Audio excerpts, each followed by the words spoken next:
Tuh pas pampres.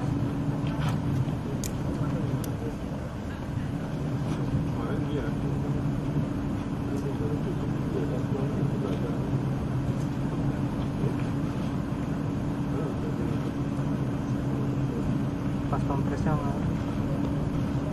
Mas kapan?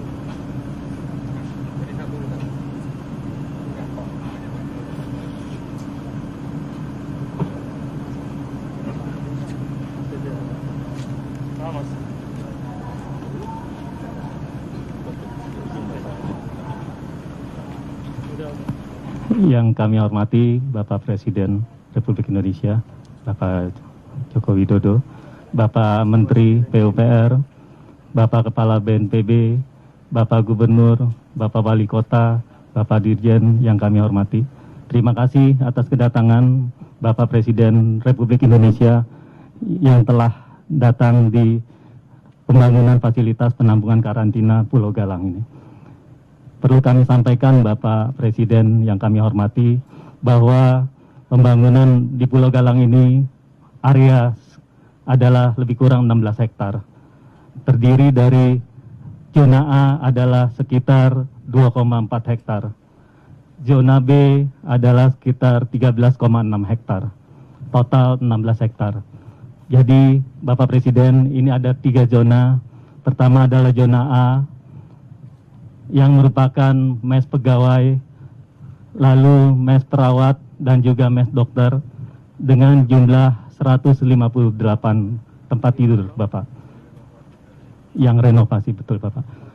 Selain itu juga ada bangunan penunjang berupa pembangunan sterilisasi, lalu bangunan farmasi, lalu laundry dan juga bangunan gizi.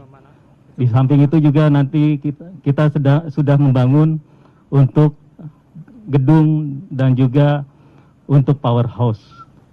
Ini adalah zona A dengan progres 100% Bapak. Jadi ini kerjasama kami dengan 2 BUMN. Lalu yang utama adalah di zona B ini Bapak Presiden, Bapak Menteri, bahwa di zona B ini bangunan intinya adalah pertama bangunan isolasi untuk 20 bed. Kita berdiri di sini Bapak. Kalau mohon izin, ini adalah bangunan isolasi 20 bed yang di depan kita. Lalu kita juga membangun bangunan observasi dengan total 340 bed. Jadi kita membangun observasi plus isolasi total 360 bed. Ini adalah bangunan inti. Lalu selain bangunan inti ini, kita juga membangun bangunan-bangunan penunjang seperti laboratorium satelit, farmasi, lalu juga kamar jenazah, lalu juga ada powerhouse dan tentunya ada lapangan olahraga. Total progres per hari ini 26 hari Bapak Presiden, per hari ini 26 hari, total progres adalah sekitar 95% Bapak Presiden. Dan selain itu juga kami membangun 3 helipad. Jadi sewaktu-waktu pasien bisa diantar melalui helikopter dengan 3 helipad. Seperti itu Bapak. Mungkin itu penjelasan singkat. Selain itu Bapak Presiden mohon izin, kami juga ada zona C, yaitu zona pengembangan apabila diperlukan dan menyamping seperti ini. Gitu. Jadi nanti pengembangannya jika diperlukan adalah ini adalah untuk non-ICU, untuk 30 bed, lalu juga ini untuk ICU, dan ini untuk observasi. Demikian Bapak Presiden kami laporkan. Siap.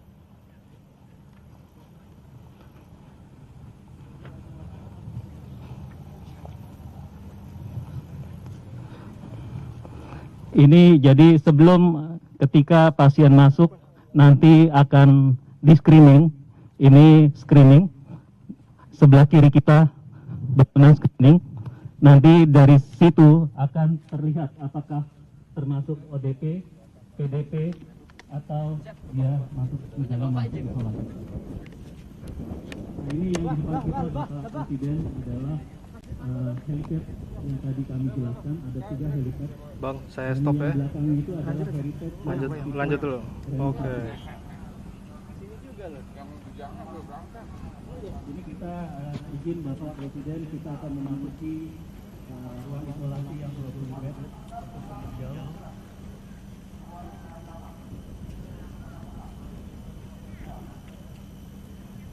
Oke, bentar dulu, kelarin dulu bang.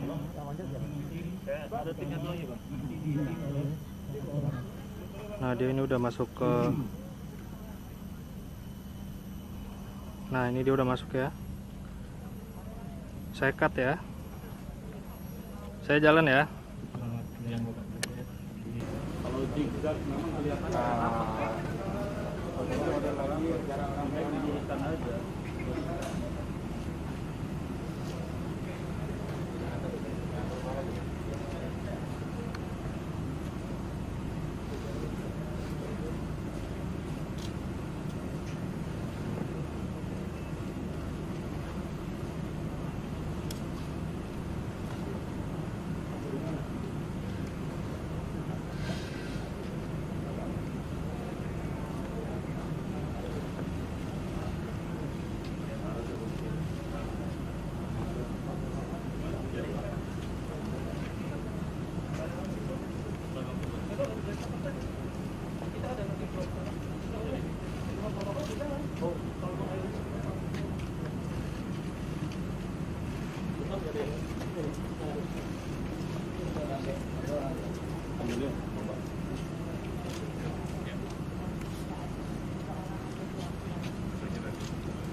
Biar maju di tempat dulu ya, bergerak. Di tempat aja.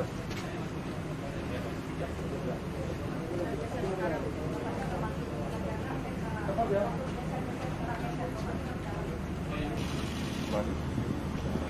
Dari kanan ada.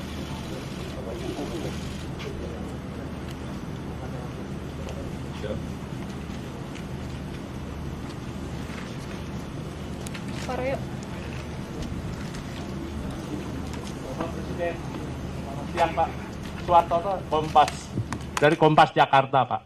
Pak, kemarin Bapak dalam konferensi pers menyatakan meminta kepala daerah untuk tidak melakukan kebijakan-kebijakan yang di luar koordinasi dari PP yang sudah dibuat Pak. Nah, upayanya apa Pak untuk menyeragamkan langkah-langkah kepala daerah supaya tidak ada pernyataan yang seperti Bapak khawatirkan itu, agar tidak berjalan sendiri-sendiri. Makasih Pak.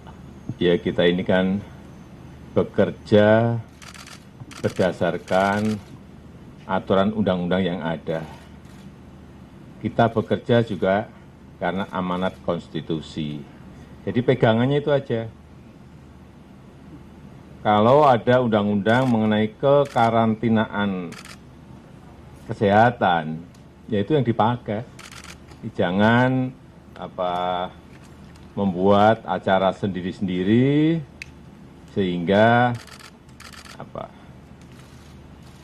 tidak kita di dalam pemerintahan tidak berada pada satu garis visi yang sama. Karena ini yang paling penting menurut saya, bagaimana kerjasama antara pemerintah pusat sampai pemerintah daerah yang paling bawah. Dari yang paling atas presiden sampai nanti di kepala desa. Ini penting sekali karena menyangkut nanti orang yang mudik, yang kemudian di desanya mestinya ada isolasi mandiri, kepala desanya bisa menyelenggarakan itu meskipun hanya 1 orang atau 2 orang tapi bisa menyelenggarakan itu, tetapi juga di desa juga mampu menyiapkan jaring pengaman sosial, perlindungan sosial, bantuan sosial bagi mereka. Sehingga ini memang bekerja dari pucuk paling atas sampai yang berada di paling bawah. Pegangannya satu undang-undang. Kalau sudah terlanjur beberapa daerah melakukan hal yang berbeda, bagaimana Pak langkahnya? Saya kira sampai saat ini belum ada yang berbeda. Dan kita harapkan tidak ada yang berbeda. bahwa ada pembatasan sosial, ada pembatasan lalu lintas. Saya kira itu pembatasan-pembatasan yang wajar bahwa daerah juga ingin mengontrol daerahnya masing-masing, tetapi sekali lagi tidak dalam bentuk keputusan-keputusan besar, misalnya karantina wilayah dalam cakupan yang gede, atau yang sering dipakai lockdown. Lockdown itu apa sih? Karena kita harus sama. Lockdown itu orang nggak boleh keluar rumah. Transportasi semuanya berhenti. Baik itu yang namanya bus, kendaraan pribadi, sepeda motor, kereta api, pesawat, semuanya berhenti semuanya. Kegiatan-kegiatan kantor semuanya dihentikan semuanya. Nah ini yang kan kita tidak mengambil jalan yang itu. Kita tetap aktivitas ekonomi ada, tetapi semua masyarakat harus menjaga jarak. Jaga jarak aman yang paling penting yang kita sampaikan sejak awal.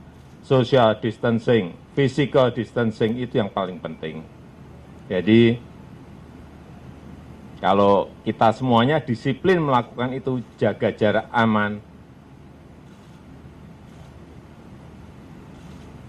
cuci tangan setiap habis kegiatan,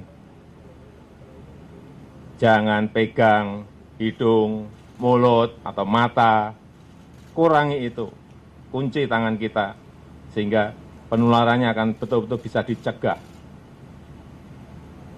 Karena dari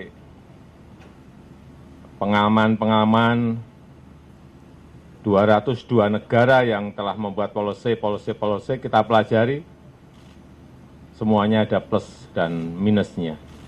Dan tentu saja kita sesuaikan dengan kondisi yang ada di negara kita, baik kondisi geografis, demografi, karakter budaya, kedisiplinan kita, dan juga kemampuan fiskal kita.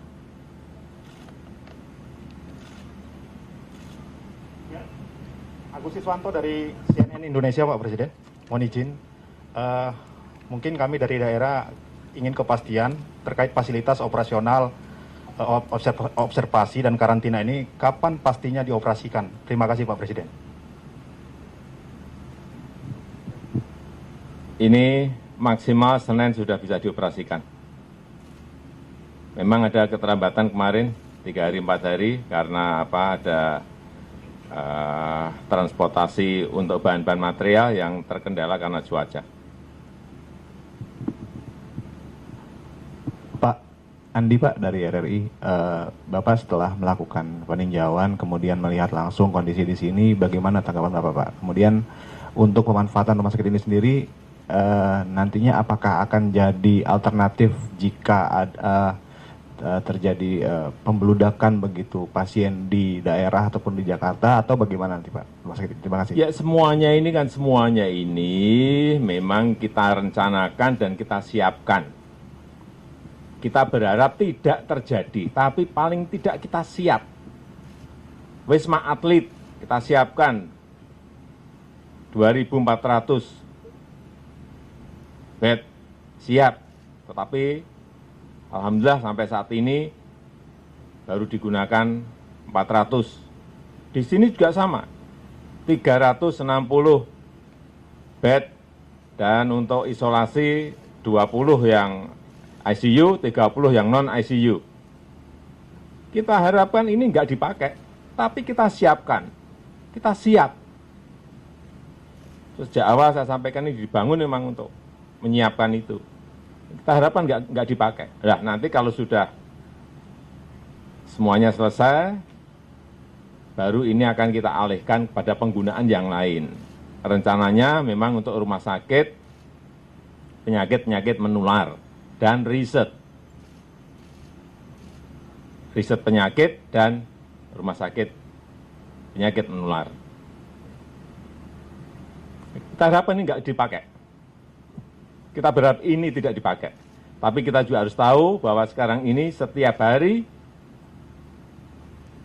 ada mobilitas tenaga kerja Indonesia yang dari Malaysia pulang mudik.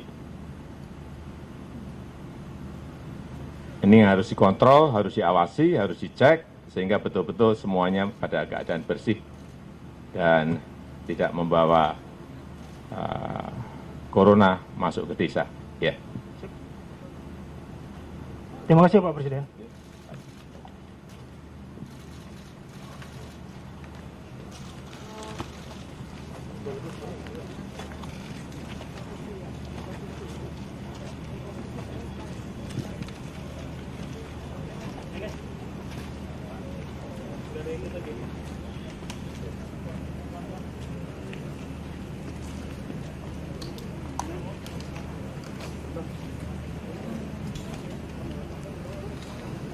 Ayo kita ikutin aja kalau mau buat rekod aja. Sana pasti putuskan.